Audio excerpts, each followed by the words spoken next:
মা টুকি, এই দেখ, পাতা দিয়ে তোর পুতুলকে জামা বানিয়ে দিয়েছি।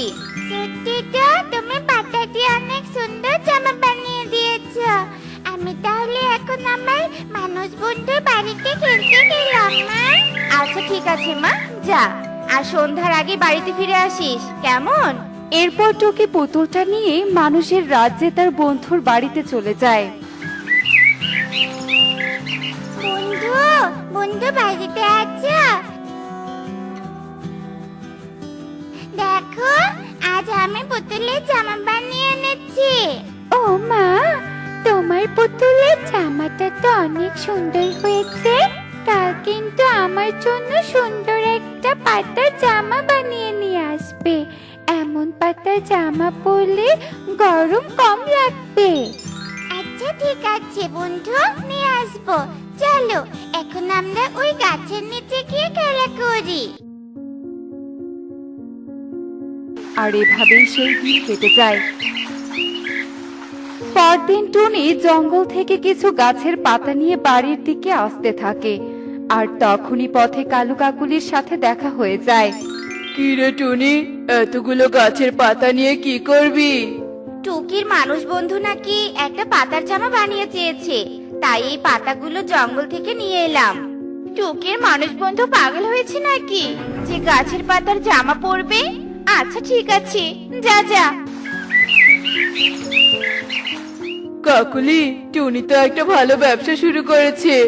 আমার মনে হয় টুনি ফ্রিতে জঙ্গল থেকে গাছের পাতা এনে জামা বানিয়ে অনেক টাকা ইনকাম করছে। কি বলছো কি এসব? টুনি তো দেখছি তাহলে আমাদের থেকে ধনী হয়ে যাবে।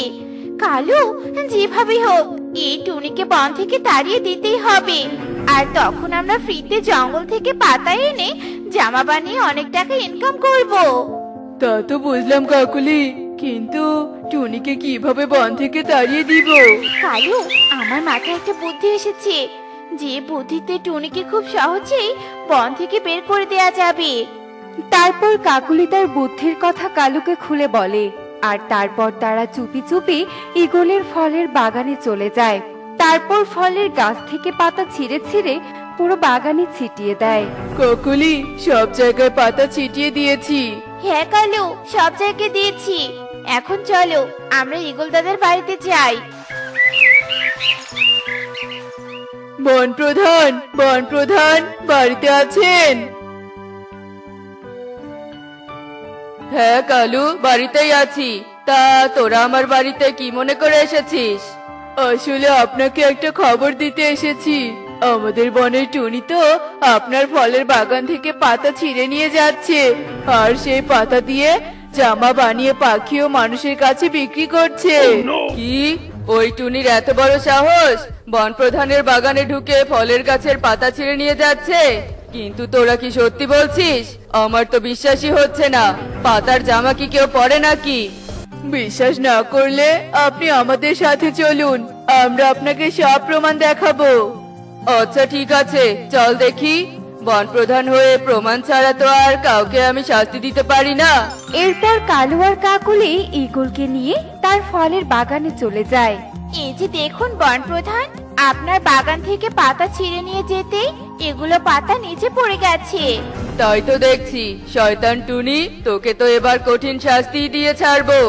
বন প্রধান, আগে টুনির বাড়িতে গিয়ে জামা বানানো নিজ চোখে দেখেন, তারপর টুনিকে কঠিন শাস্তি দিয়েন।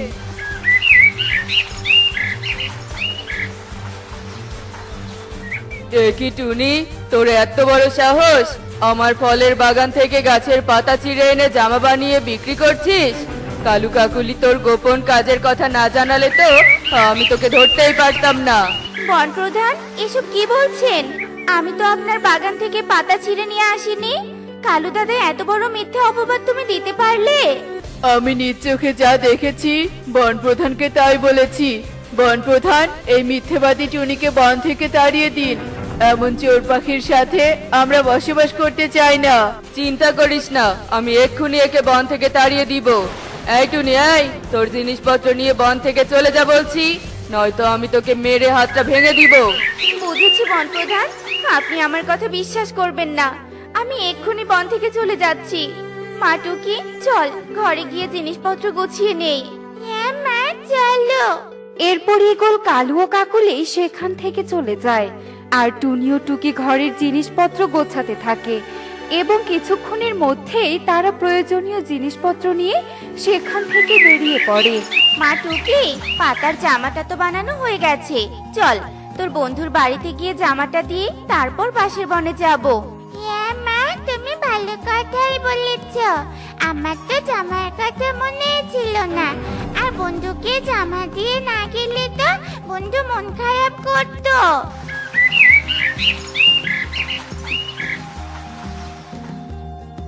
বন্ধু বন্ধু কোথায় তুমি? তাড়াতাড়ি বাইরে এসো, দেখো তোমার জন্য জামা বানিয়ে নিয়ে এসেছি। মা দেখো আমার জন্য টুকি কত সুন্দর জামা বানিয়ে এনেছে। এই পাতার জামা পরলে অনেক আরাম লাগবে, তাই না মা? হ্যাঁ রে মা, পাতার জামা পরলে তো শরীর ঠান্ডা থাকে। টুনি তুমি তো অনেক সুন্দর জামা বানাতে পারো।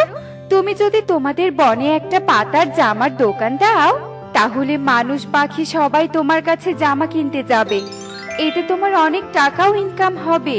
কিন্তু দিদি আমাকে তো বন থেকে তাড়িয়ে দিয়েছে। কি বলছো এসব? তোমাকে আবার বন থেকে কে তাড়িয়ে দিয়েছে? তারপর টুনি রিমাকে সব কথা খুলে বলে। আমার মনে হয় ওই কালু কাকুলি নিজেরা পাতা দিয়ে জামা বানিয়ে বিক্রি করবে, আর তাই তোমাকে মিথ্যে অপবাদ দিয়ে বন থেকে তাড়িয়ে দিয়েছে। চিন্তা করো না, তোমাদের বন থেকে তাড়িয়ে দিয়েছে তো কি হয়েছে, তুমি আমাদের বাড়িতে থাকবে আর আমাদের গাছের পাতা দিয়ে জামা বানিয়ে বিক্রি করবে। সত্যি বলছো দিদি? তুমি তোমাদের বাড়িতে আমাকে জায়গা দিবে? হ্যাঁ টুনি, আমি সত্যি বলছি। সব জিনিসপত্র ঘরে রেখে আমার সাথে বাগানে চলো, তোমাকে আমাদের গাছের বাগানটা দেখিয়ে দেই। মিথ্যে অপবাদ দিয়ে তো টুনিকে বন থেকে তাড়িয়ে দিলাম। এবার চলো কাকুলি, জঙ্গল থেকে গাছের পাতা এনে জামা বানানোর কাজ শুরু করে দেই। হ্যাঁ কালু চলো। এরপর কালু কাকুলি ঝুড়ি নিয়ে গাছের পাতা আনতে জঙ্গলে চলে যায়, আর তাদের সব কথা আকাশ থেকে এক পরী শুনে ফেলে। এই পাখি দুটো তো খুব খারাপ। টুনি পাখিকে মিথ্যে অপবাদ দিয়ে তাড়িয়ে দিয়েছিস তাই না? এবার এমন শিক্ষা দিব যে টুনি পাখিকে বনে নিয়ে আসতে বাধ্য করবি।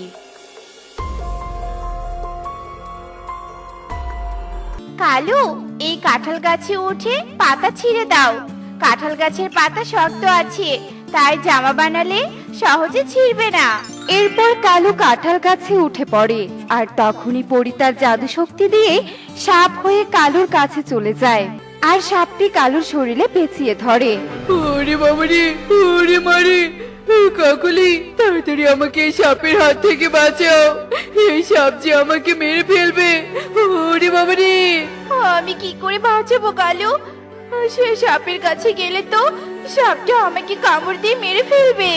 এখন দেখছি তোদের মনে মরার জন্য খুব ভয় হচ্ছে, কিন্তু যখন অন্য পাখিকে মিথ্যে অপবাদ দিয়ে বন থেকে তাড়িয়ে দিয়েছিলি তখন এমন ভয় হয়নি। সাপ, তুমি কথা বলতে পারো? দয়া করে আমাকে ছেড়ে দাও, আমি আর কখনো কোনো পাখিকে মিথ্যে অপবাদ দিয়ে বন থেকে তাড়িয়ে দিব না। আগে টুনি পাখিকে বন থেকে ফিরিয়ে নিয়ে আয়, তারপরেই তোকে ছেড়ে দিব। আর শোন, শুধু পাখিকে নয় বনের সব পাখিকে এখানে নিয়ে আসবি। তোরা কত খারাপ সেটা তো বনের পাখিরাও জানবে। আচ্ছা ঠিক আছে সাপ, আমি এক্ষুনি সবাইকে ডেকে নিয়ে আসছি।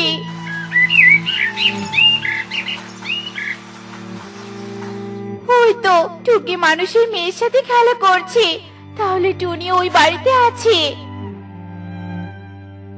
টুনি বোন, আমাদের ক্ষমা করে দে, আমরা তোর সাথে অন্যায় করেছি আর তাই আজ বড় বিপদে পড়েছি, আমাদের ক্ষমা করে দে বোন। মানে তোমরা কি বিপদে পড়েছো? তারপর কাকলি টুনিকে সব কথা খুলে বলে,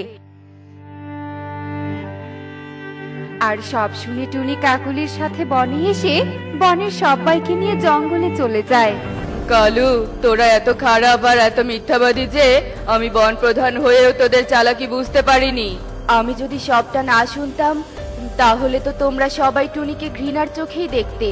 তাই বলি কি, কারো মিথ্যে কথা শুনে কাউকে শাস্তি না দিয়ে কথাটা ভালো করে যাচাই করে তারপর শাস্তি দেওয়া উচিত। হ্যাঁ পরি, আমি এখন থেকে তাই করব। টুনি, আমাকে তুই ক্ষমা করে দিস। আর কালু কাকুলি, তোরা বন থেকে চলে যাবি। তোদের মতো পাখিকে আমি আমার বনে রাখতে চাই না।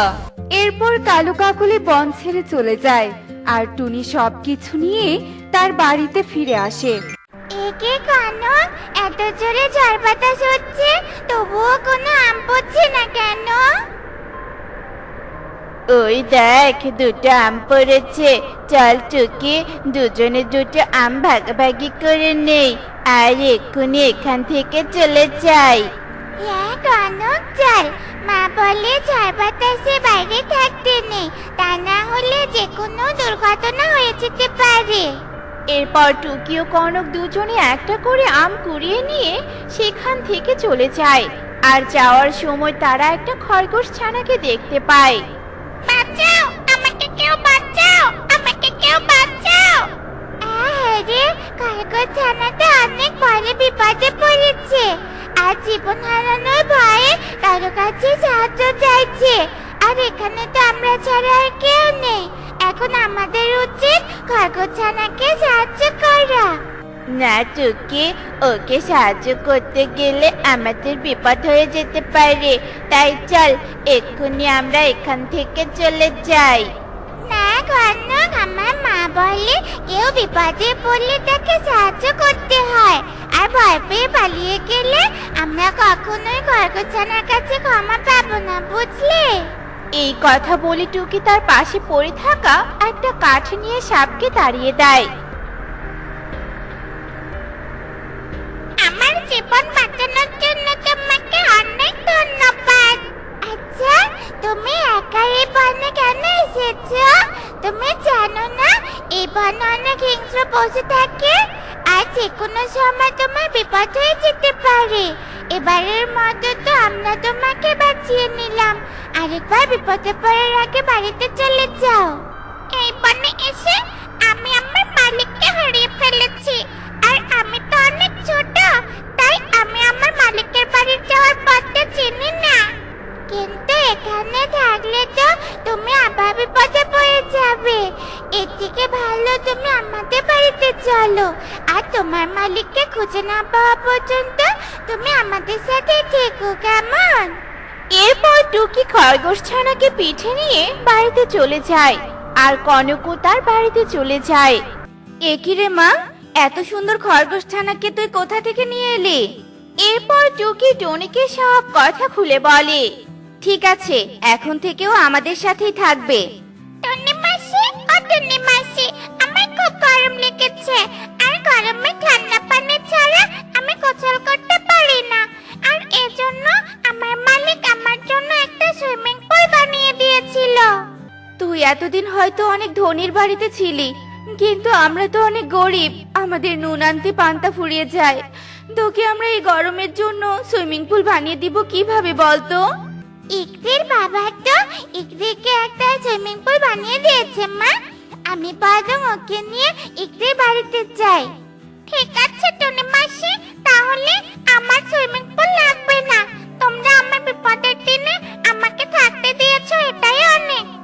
মা, ও মা, আমি খরগোশ ছানাকে নিয়ে আমার বন্ধুদের কাছে যাই আর ওদের সাথে পরিচয় করিয়ে দেই, কেমন? এরপর টুকি খরগোশ ছানাকে নিয়ে ইকরির বাড়িতে চলে যায়। ইকরি, এই ইকরি, এই দেখ, ও আমাদের নতুন বন্ধু। ও না ঠান্ডা পানিতে গোসল করতে চাইছে, কিন্তু আমাদের তো কোনো ঠান্ডা পানির পুকুর নেই, তাই তোদের সুইমিং পুলে গোসল করাতে ওকে নিয়ে এলাম রে। আচ্ছা ঠিক আছে টুকি, তুই ওকে সুইমিং পুলে গোসল করতে দে, আমি এখন পড়তে যাব। তোরা গোসল করা শেষ হলে চলে যাস, কেমন? তোকে অনেক ধন্যবাদ রে। এরপর ইকরি সেখান থেকে চলে যায় আর খরগোশ ছানাও অনেক আনন্দ করে সুইমিং পুলে গোসল করতে থাকে। আর এভাবে দেখতে দেখতে সেই দিন কেটে যায়।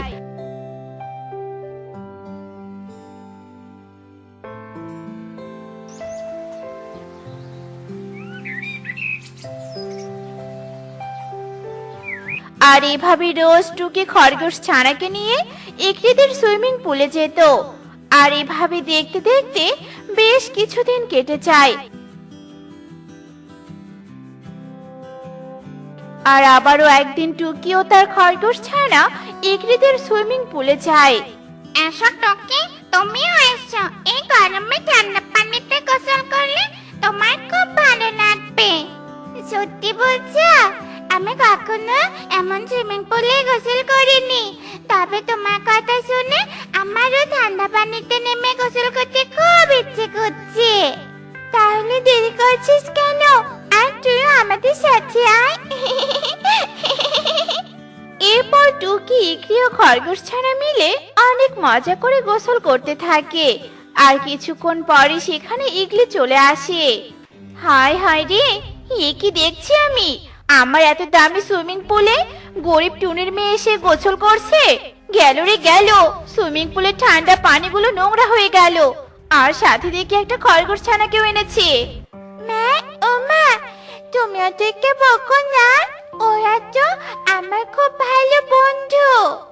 ওরা আমার খুব ভালো বন্ধু? চুপ কর বজ্জাত মেয়ে, তোকে না কতবার বলেছি এর সাথে না মিশতে, তবুও তুই ওর সাথে বন্ধুত্ব করেছিস।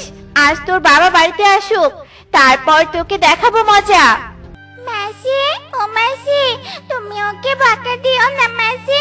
আমি জানি আমরা গরিব, আর এই জন্য আমরা গরমের দিনেও ওই পুকুরেই গোসল করি। কিন্তু ওরা বললো ঠান্ডা পানিতে গোসল করলে নাকি খুব ভালো লাগবে, আর এই জন্য আমি। চুপ কর, অনেক বকবক করেছিস। এখন তোরই খরগোশ ছানাকে নিয়ে এখান থেকে বিদায় হয়ে যা, আর কখনো যেন তোকে বাড়িতে আসতে না দেখি। এরপর টুকি ও খরগোশ ছানা কাঁদতে কাঁদতে সেখান থেকে চলে যায়। এ কি রে মা, তোরা কোথায় গিয়েছিলি? আর তোদের চোখে পানি কেন? কি হয়েছে তোদের? টুকি তার মাকে ইগলির খারাপ ব্যবহারের কথা খুলে বলে। কাঁদিস না মা, তোরা কাঁদিস না। ধনীরা আমাদের মতো গরিবদেরকে অবহেলা করবে, কিন্তু তোরা যেন কখনো কাউকে অবহেলা করিস না রে মা। কেউ মনে কষ্ট পায় এমন কথা কাউকেই বলবি না, কেমন? মা, ও মা, তুমি খুব ভালো মা। তুমি সবার থেকে আলাদা। আমার মা পৃথিবীর সব থেকে ভালো মা। এরপর দেখতে দেখতে সেই দিন কেটে যায়।